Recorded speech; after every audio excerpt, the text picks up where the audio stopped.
tudo bem com vocês? Nessa mais e hoje a gente vem brincar da brincadeira afunda ou não afunda, objetos e brinquedos.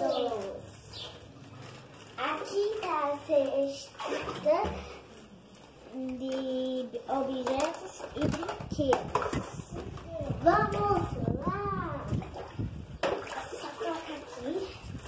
Eu vou pegar essa estrela. Será que afunda ou não afunda, galerinha? Comenta aí. Aí eu vou jogar. Afunda! Eu acho que eu vou pegar essa corujinha aí. Aqui. Ursinho, Manuela. É o ursinho de corujinha, gente. Vamos ver se afunda ou não afunda. O Gabriele. Vocês apostam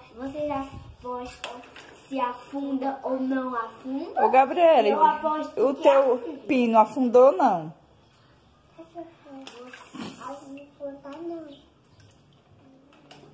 Gente, vocês apostam que afunda ou não, ou boia?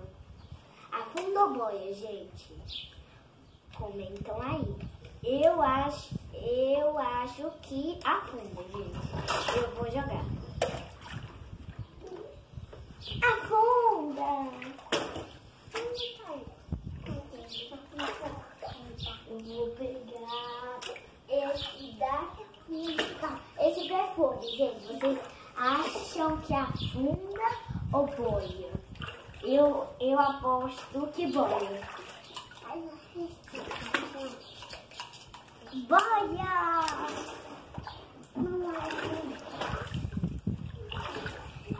Eu vou pegar essa bola de ping-pong. Eu vou pegar assim. Não, uma bolinha. Eu vou pegar. Vou jogar. Vocês acham que afunda? Afunda ou boia, Gabriele, unicórnio? Eu acho que afunda, seu boba. Afunda ou boia? Comenta aí.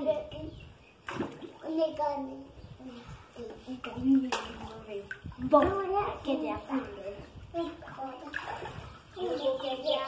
Será que a colher afunda ou não afunda, Gabi?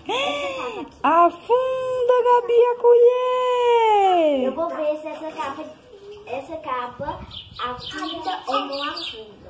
Vocês acham que afunda ou não afunda? Afunda, Gabriele? Eu vou ver. Eu acho que boia. Afunda. E você? Afunda. Boia? Ou não? Afunda, gente. E esse laço, Isabelle? Afunda ou não afunda? Ah, tadã! Bora, Isa, joga esse laço, Isa. Vocês acham que afunda ou não afunda? Eu acho que afunda. Que coisa esse dinossauro, Gabi? Boia, gente. Eu pensei que afunda. Boia ou afunda, Isa? Esse laço, joga, Isa. Tatarã! Afunda! Eu vou com essa pulseira azul e branca. Vocês acham que afunda ou não afunda? Olha esse óculos. Vamos lá, Tcharam! Afunda!